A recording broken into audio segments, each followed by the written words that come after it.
Bonjour à tous, à toutes et aux autres. Aujourd'hui, je vous parle de Tantra et plus spécifiquement de l'intérêt de la relation dans le Tantra. Vous savez, si vous êtes tout seul, chez vous, tranquille, il n'y a pas de problème.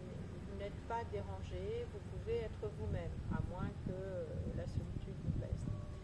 Mais remarquez que quand il y a une interaction, que ce soit au travail, que ce soit dans une soirée, dans une fête, ou quand vous rencontrez des personnes que vous ne connaissez pas forcément très bien,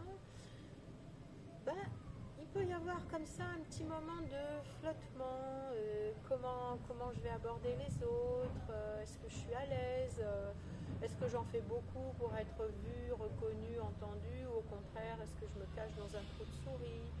Et vous sentez que le fait qu'il y ait quelqu'un d'autre autour de vous va modifier votre état d'être.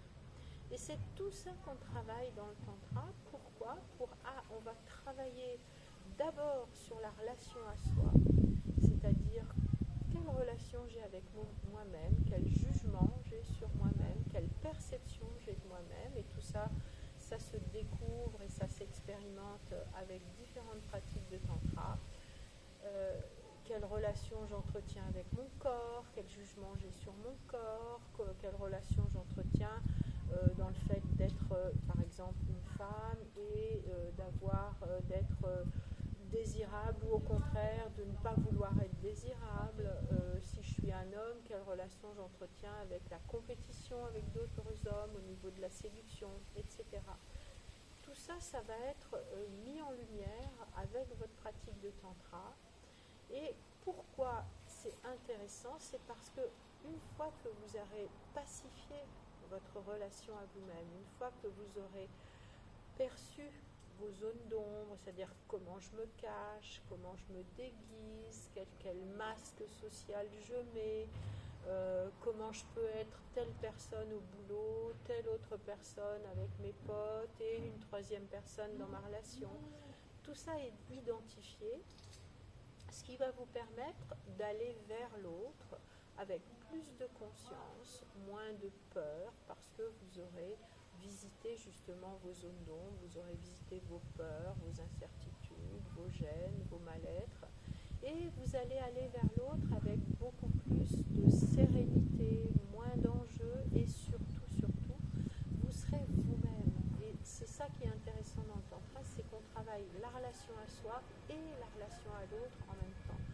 Être plus authentique, savoir vraiment poser ses limites, dire oui quand c'est oui, non quand c'est non. Aborder l'autre avec authenticité. Bon, si vous avez envie de séduire, d'être dans la sensualité, dans le plaisir avec quelqu'un d'autre, vous le dites, vous le faites, vous le montrez, c'est sincère, c'est énergétique, c'est posé, il n'y a pas de faux semblant.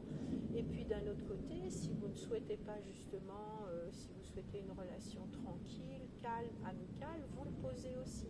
Et ça, c'est vraiment intéressant, et c'est quelque chose qui peut bouleverser, changer votre vie dans le Tantra. C'est cette façon de relationner, cette façon d'être au monde avec les autres, avec plus d'authenticité, de fluidité, moins de peur, plus de puissance et plus d'assertivité.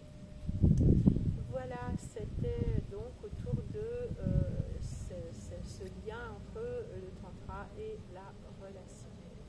Si vous avez aimé cette vidéo, n'hésitez pas à la liker, l'enregistrer, la partager. Vous pouvez aussi aller voir sur le lien dans la bio tous les stages de Tantra que je propose. Toutes les informations sont dans le lien sur ma bio. Merci et à bientôt.